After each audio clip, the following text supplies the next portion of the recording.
life philosophy. How to live a more interesting life.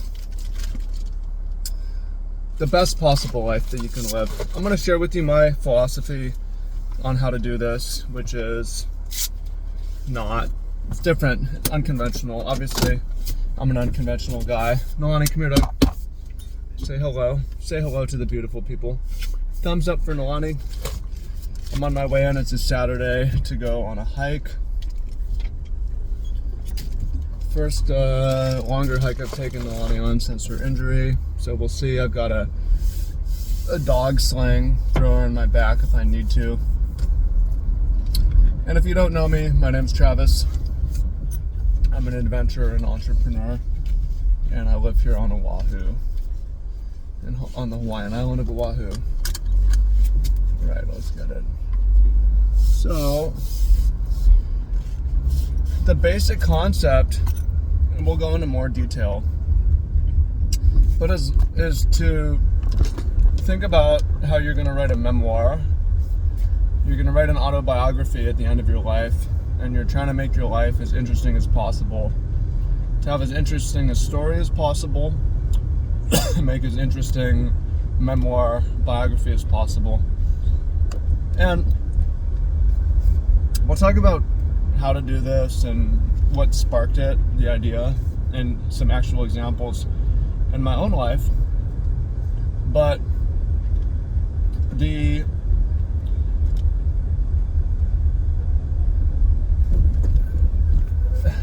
why I think it's a good thing is because you read accounts of how people are on their deathbed, regrets they have. By the way, we're driving by Makaha Beach here, headed into Aiea to do Aiea Loop hike. You hear accounts of people on their deathbed and what they regret. It's not things that they did, it's things they didn't do usually. They regret not taking more chances, not living a more exciting life, things they didn't say, places they didn't go. So I think it's the right thing to aim for living a really interesting life. Because you think about what you have at the end of the day. What do you really have, right? I mean, you can have shelter and you have money, but these things are a part of you. But what you have, what is really a part of you, is your experiences, your past experiences, your memories. So I'm a fan of living life in the pursuit of memories and experiences, connections, accruing experiences, accruing memory, right? Trying to be the most interesting person. Try to live the most interesting life. So that's the orientation. Now, am I telling you you need to do this? No, I'm just sharing my own, and it's something you could consider. Maybe your compass is similar, maybe it's not, but that's one way you can do it. So let's talk about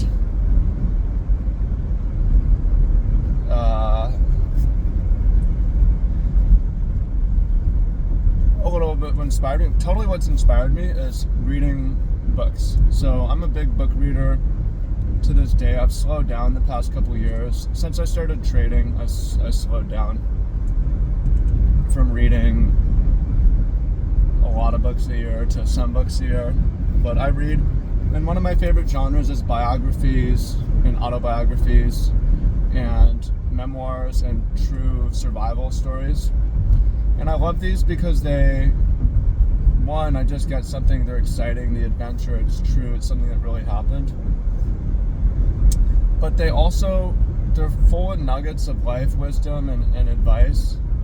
And I also look at who had the most interesting life and the most satisfying, fulfilling life, and wow, right? It's just it's ideas of how I could live my life. So I've read all kinds of autobiographies. The most recent one I read was Jonathan Goldsmith. If you ever saw the Dos Equis commercials, the most interesting man in the world. I don't always drink beer, but when I do, I prefer Dos Equis. I just read his autobiography, and he lived a very interesting life.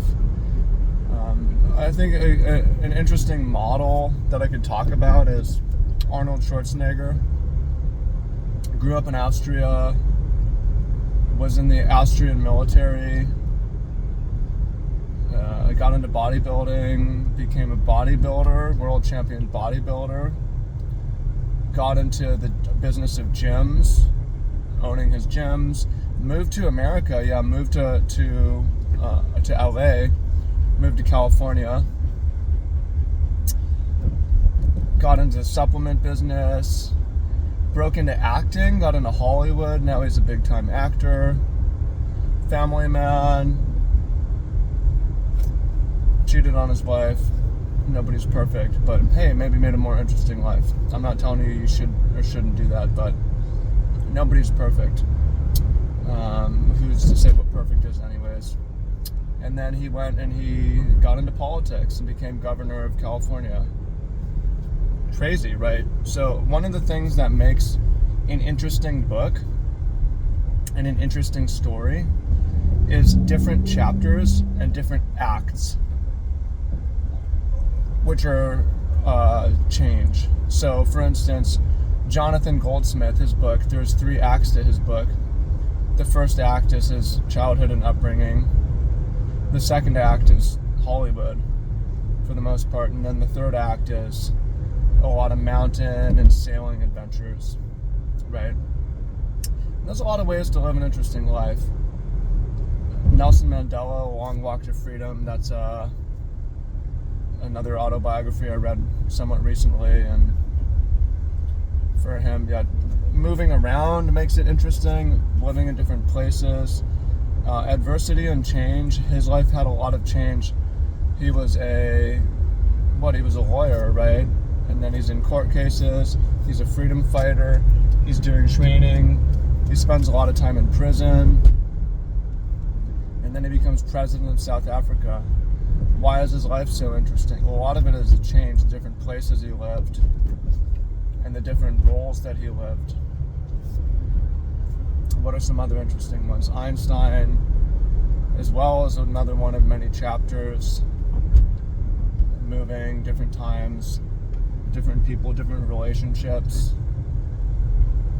I could name a lot of other, I've read a lot of autobiographies around entrepreneurs or their accounts of their business. Helen Keller is cool. True Adventure Stories as well was just not a full biography, but a snippet of surviving at sea, surviving in the mountains, surviving in the Saharan desert, stuff like this. And it's given me an idea of how to write an interesting biography. If I were to write my own biography, some of the things that it would have would be living in different places, working in different industries and careers, a series of lovers,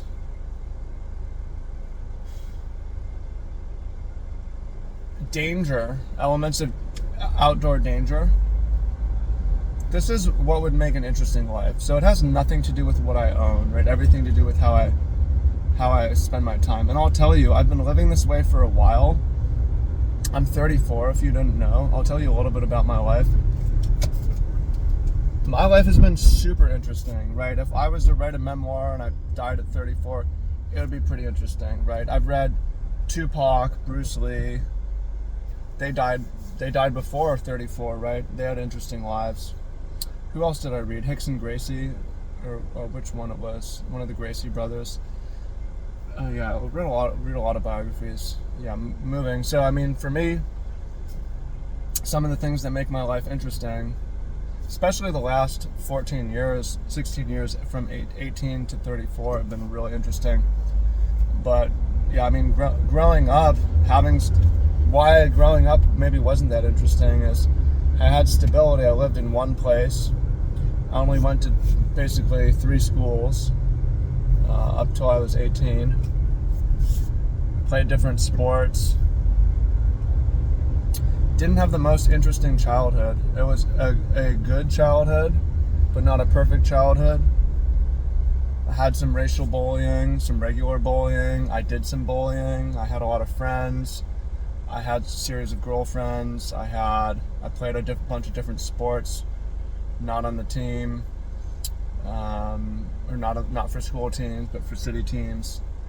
My dad struggled with alcohol. My mom struggled with depression. Wasn't abused.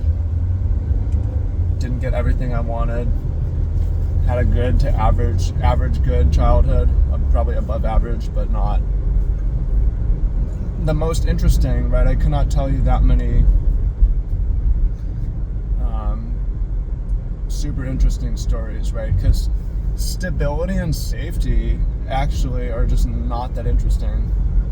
But after 18 became pretty interesting. Actually, honestly, after 22, the last 14 years, went to university, studied basketball at the intramural facility, basically. I got a marketing degree, but I mostly studied, and this is, I guess, things got interesting, and this is when I did diversity of work, right? I started as a camp counselor. I got to working in food service, worked as a security guard, got into social media marketing, worked for Wizards of the Coast, internships, producing music. But where things really got interesting was when Magic the Gathering took off for me as a card player, and it allowed me to travel. I started traveling, made it to Europe, went to Puerto Rico, started going to the East Coast, getting it paid for through this game. And then when I graduated, started making money as an influencer for Magic the Gathering, before influencer was the word. Later got canceled before canceled was even a word. I was early to these things. I've been canceled twice, right? That's interesting. I could tell you the story. I'm not going to tell you the whole story, but I've been canceled twice. The first time I was fired and blackballed. The second time I was kicked off the professional tour. So that's how many people can say they've been canceled, right? And at the time I wasn't necessarily looking to get canceled, but it caused a massive change. So I travel, I go to Europe. I spent 6 months living in Spain. I could tell you about that. And then I spent 6 months living in a surf lodge in southwest England and started learning how to surf then. Came back, hoboed my way down to California, and started living in Northern California for a couple years, based out of there. Surfing, cycling, working online around weed culture, living in the redwoods. And after I got canceled the first time, I moved back to Seattle, and this is an interesting time when I had no money. I didn't even have proper warm clothes. I had no car. I was unemployed. I was sleeping on a fold-out couch in a basement in the winter in Seattle, and I was trying to start an online business. And it worked in Magic the Gathering coaching business, and it worked. And suddenly I was making good money, moved back to California. Here's where things get more interesting as I started to find more tournament success. I could go into more detail on these tournaments, but I parlayed a series of tournaments: Portland, Honolulu, Dublin, Ireland, went to Amsterdam, all in a year, went to Japan, went to Mexico, did I say Honolulu? Yes. Went to Nashville, went to Richmond, Virginia, Washington, D.C., Baltimore. Where did I go? Went to all over. I went to Joshua Tree National Park, LA, Venice Beach, and everywhere I'm going, I'm getting a little tattoo from where I went.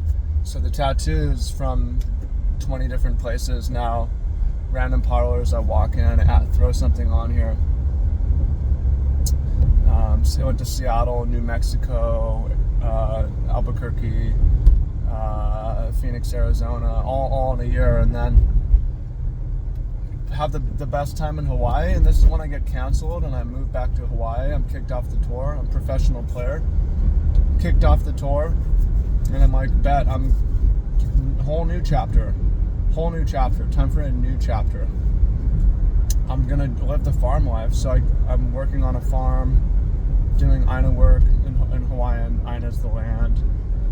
But I'm not just like a farm laborer, although I've got a great education on how to grow food, animal agriculture, perennial fruit agriculture, and annual vegetable agriculture. And I did farm tours, I did school groups, I did farmers markets, I ran marketing for our business, and I raised sheep, and I got a sheepdog. Nolani grew up on the farm as a sheepdog, actually working with sheep. And I was living on not quite a commune, but an intentional community. We didn't pay rent, we didn't pay food. That was part of the deal. And we got paid a little bit on top of that to get a car or whatever. Not a whole lot, but it was a good life. And amazing. And I lived with over 100 people. At one point I was in a house living with 7 20-something-year-old girls. Another time I'm in a house living with a bunch of guys. I'm seeing people get together, hook up. I have a series of girlfriends. And in the meantime, outside of work, I'm surfing Hawaii. I'm learning to surf Hawaiian waves.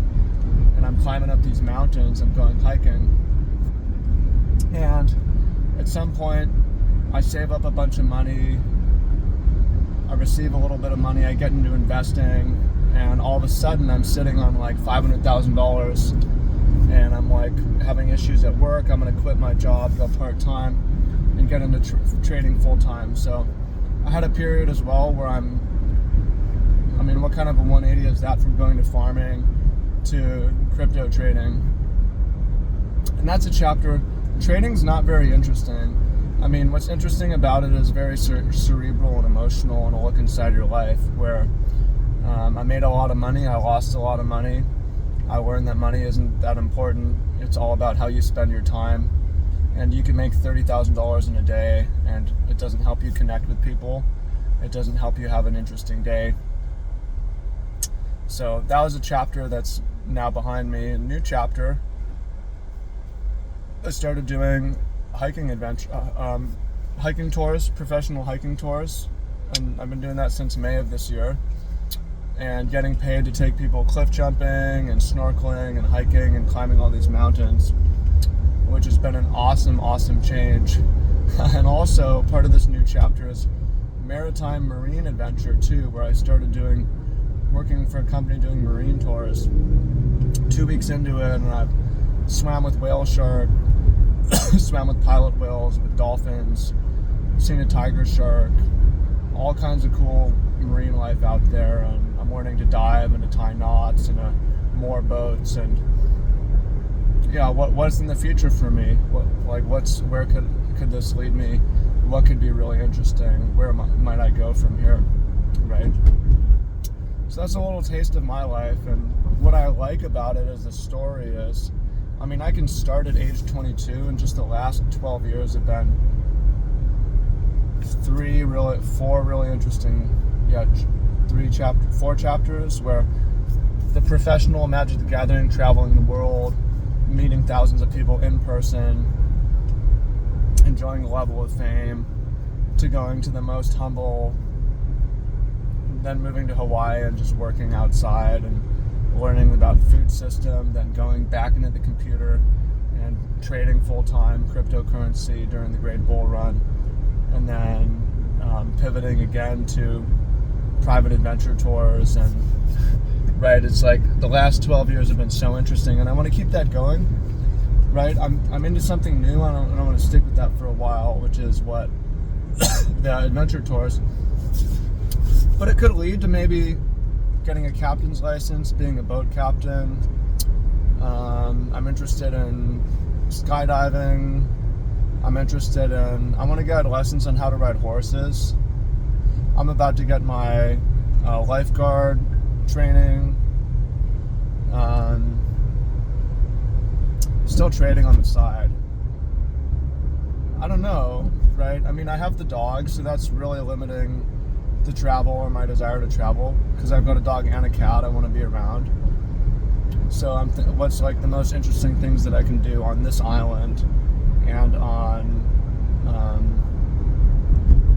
neighboring islands? I could run a marathon. They do a marathon out here. I could. There's a lot of mountains I still want to climb. Spearfishing. I want to get into spearfishing. I haven't done that yet. What else is interesting in Hawaii?